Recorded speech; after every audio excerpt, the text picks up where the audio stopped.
What's up, guys? This is Chris here, and today we're going to be talking about sort of a controversial gun on my channel. We're going to be going over the Shadow Systems CR920. Before we get into the video, I do want to mention my Patreon supporters. I did purchase this gun from my local shields with the Patreon dollars. If you want to support the channel, that is the best way to do it. Just go to the link in the description below.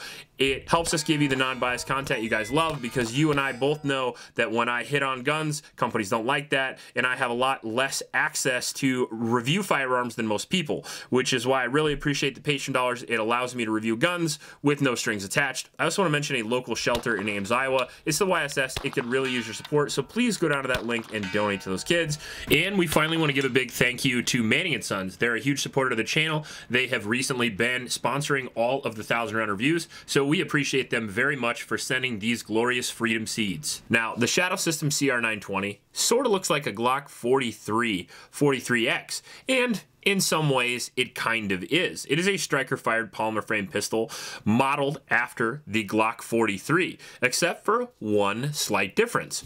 Well, a couple slight differences, actually, but the main one is going to be the number on the magazine. The flush-fitting magazine, instead of holding 6 or 7 rounds, it actually holds 10, which is pretty cool, actually, because you get the same capacity ratio that you get on a Shield Plus or you get on a P365 now in a Glock variant, which is pretty awesome. Shadow Systems is known for upgrading and innovating on the Glock clone market, and they do have several 19, 17, and so on clones that people not only come to rely on but love. They have quite a fan base as well. So when Shadow Systems was going to release their 43X clone, which had a plus magazine capacity, I was pretty happy with that, because I carry a Glock 43X on a relatively common basis, and I would have liked to have a smaller grip with higher capacity. Who doesn't want that?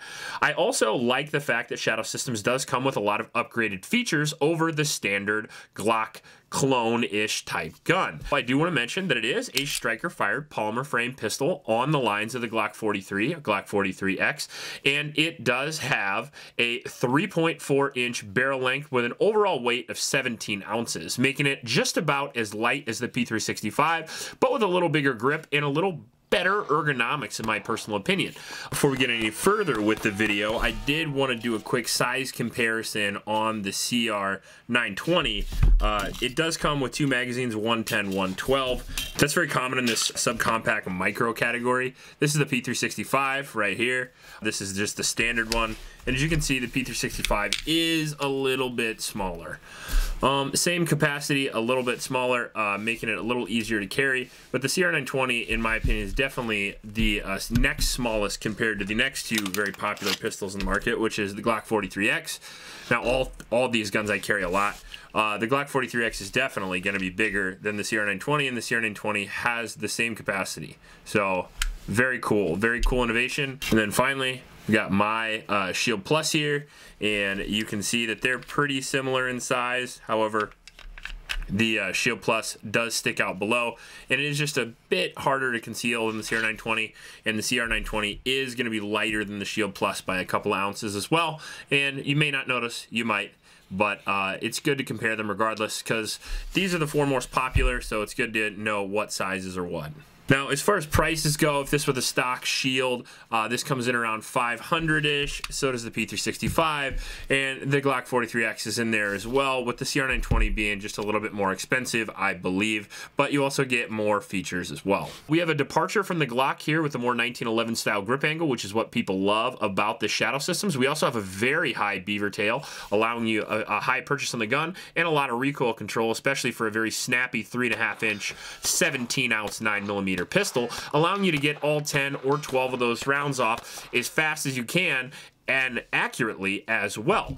They also have a light and slide with a red dot mount included into the gun, which is pretty cool. It has, I believe, the shield pattern, with the Holosun 507K being the most popular optic that people use for that, and that is probably will be eventually what's going on this gun as well. However, I love these iron sights so much that I actually kept it an iron sight gun, because simple stupid, right? If you don't need the accuracy, don't use the red dot, because there's cons to a red dot as well. One of those is going to be auto-adjusting red dots have a tendency to not be able to be seen or seen too much in low or changing lighting conditions. You have issues with the glass breaking and or fogging. You also have issues with a cluttered sight picture for close range engagement. So I do like iron sights sometimes. I do like red dots sometimes. I am not for one or the other, but in this case, the iron sights are done so well that I just could not ignore how awesome they were. I like this pyramid system here that leads up to that awesome yellow front dot, allowing your eyes to very naturally find the front sight, place it on that target, and press the trigger. So the sights are a big win in my opinion. The dot system's a big win. The slide serrations on the CR920 are also really amazing. It not only look good, the whole gun looks great, the coating looks awesome, and all these slide serrations are very functional, including this like bullnose style here that kind of reminds me of like a World War II fighter plane. Exposed barrel there, recoil spring, and then we even have a spot for you to put your thumb here, which is pretty awesome. Very a la Agency Arms 2016 style cut. And then we have a lot of texture on the grip as well. Not enough to rub your stomach raw. I've carried this appendix already, and very comfortable gun. And on top of that, though, you get more grip than a standard Glock. So in almost every aspect, the ergonomics are better than the Glock. Here's where the marketing kind of sort of doesn't really apply, and that is with the trigger. So the trigger in and of itself is advertised as being amazing, and it kind of looks cool. It looks like a custom Glock trigger. It kind of looks like a Vickers trigger or something like that, until you pull the trigger and you realize the trigger is just as obnoxiously terrible as your standard Glock, maybe even a little further. On our trigger gauge here, we got something like 7.5 pounds on this trigger, which is pretty good if you consider you're going to be pointing at your junk if you're carrying an appendix. That being said, there are better triggers out there for sure. Now, the reset on the trigger is certainly nice, which is important. It is a little bit long, as you can see here. We haven't hit it yet. We got a lot of play in there.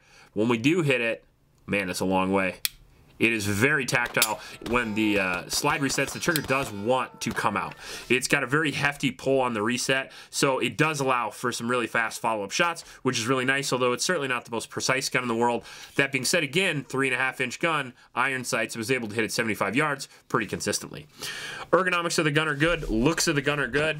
Speed of the gun is pretty excellent, and that's really something you're looking for when you're looking for a CQB gun, close quarters, concealed carry pistol, 0 to 10 yard type gun. You want to put enough rounds out to defeat the threat as fast as possible.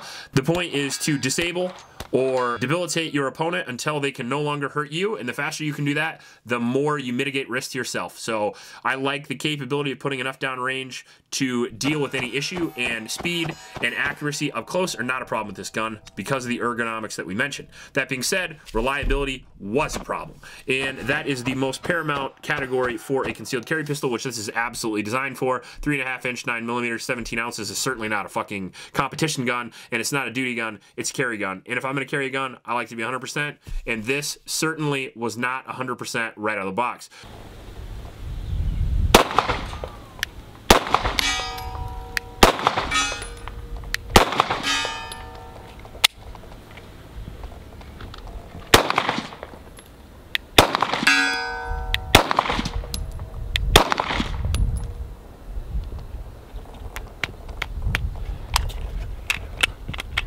Got another failure. We actually had to get a different barrel from Shadow Systems, replace the barrel, and then re-go through the break-in period before we started to see some really good reliability, but we still had the odd bobble every once in a while through the 1,000-round process, which sadly eliminates it from my carry rotation, because if it was reliable, this would certainly be my new carry gun. High-capacity Glock 43 is what I've been looking for a long time. The shield mags kind of gave you that, except for those also have the occasional bobble, and I gotta tell you guys, there's so many guns on the market, there's so many competitors. The P365, the Shield Plus, the GX4, the whatever the Ruger one is, but there's so many competitors that I just will not allow anything but 100% reliability, and sadly we didn't have this before or after the fix.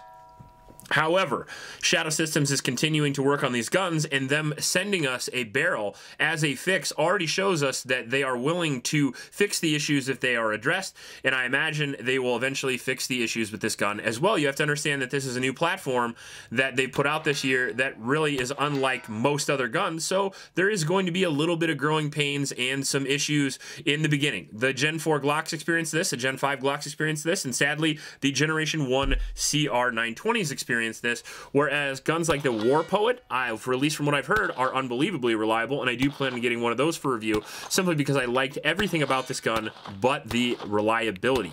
The ergonomics are great, the size to weight ratio is great, the speed is great, the accuracy is great, even the freaking price is pretty good. I got this from Shields in my local store with the patron dollars, I appreciate that, for around $700, which makes it on par with relatively high quality concealed carry guns. It's going to be a little bit more than the Shield Plus, it's going to be a little more than the P365, and I do consider those two the gold standard. Those two are my current carry guns that I carry very frequently, along with my Glock 43X, and sadly the CR920 did not do enough to dethrone those. All three of those guns are more reliable, and that's why I choose them. But they are also cheaper. All three of those variants are $100 to $200 cheaper than this gun, and as far as being more reliable and being cheaper, you have to give the gold to those guns. That being said, the potential is there for the CR920 to be an amazing carry gun. It just needs to work out a little bit of kinks with reliability and durability. It worked in my 43X holster, which was really great. It accepts red dots right out of the box. It accepts a lot of Glock accessories right out of the box. All amazing things. As long as they can fix that reliability, I would argue that maybe by next year, this might be one of, if not the best carry gun on the market. Just not quite there yet. If you like this video, please like and subscribe. Please support your local homeless shelters, and remember to recycle. I'll check you later.